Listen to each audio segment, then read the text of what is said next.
like anxiety is compounded fear. Like I read the Course of Miracles and it talks about fear and love. And that really helped me out because there's so many, we can get lost in language, right? And there's so many, I guess, things that are just really fear. And when you realize that fear is at the root, you're able to break it down and find out, okay, well, if fear is to me just feedback of where I need more love. And so anxiety, I start to ask myself and ask others, like, what are you afraid of? Or what's causing you pain? What is your limiting belief? So I start to self-reflect. And so I really do feel like this self-reflection that I found in yoga, really studying thyself, understanding myself helps me better understand others. But understanding myself, realize like, okay, I think that I'm not good enough. I feel like I'm not worthy. I'm too old. I'm too young. I'm too short. I'm too short. I'm too dark. I'm too light. Like whatever it is. And I felt all these different ways, all these judging myself and comparing myself to something or someone outside of myself. Maybe it was a magazine. Maybe it was another athlete. Maybe it was a TV show. We all do it, right? Now social media, we have so many things to compare ourselves to.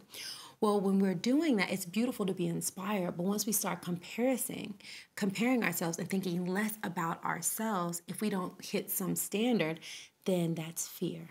Because the fear is, if I am not that, then I am not enough, right? And so when you have that and you keep having it and you don't do anything about it, it causes anxiety. And that just gets more and more and more and more.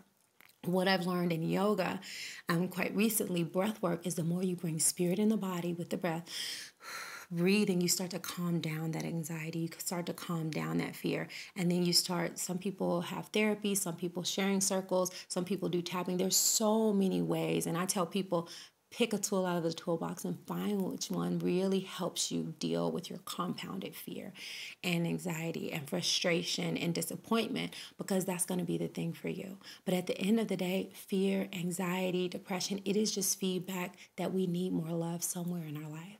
That is somewhere in our life that we have fear and it needs attention. It needs to be looked at and it needs to be healed.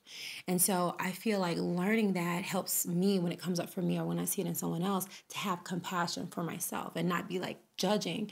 There's so much going on in the world today. And I feel some of the angriest, most unruly people, and I feel like they have had fear, maybe even generations of fear that hasn't been attended to. And if we are one, it is our responsibility, if we're not experiencing that much pain, to help others who are.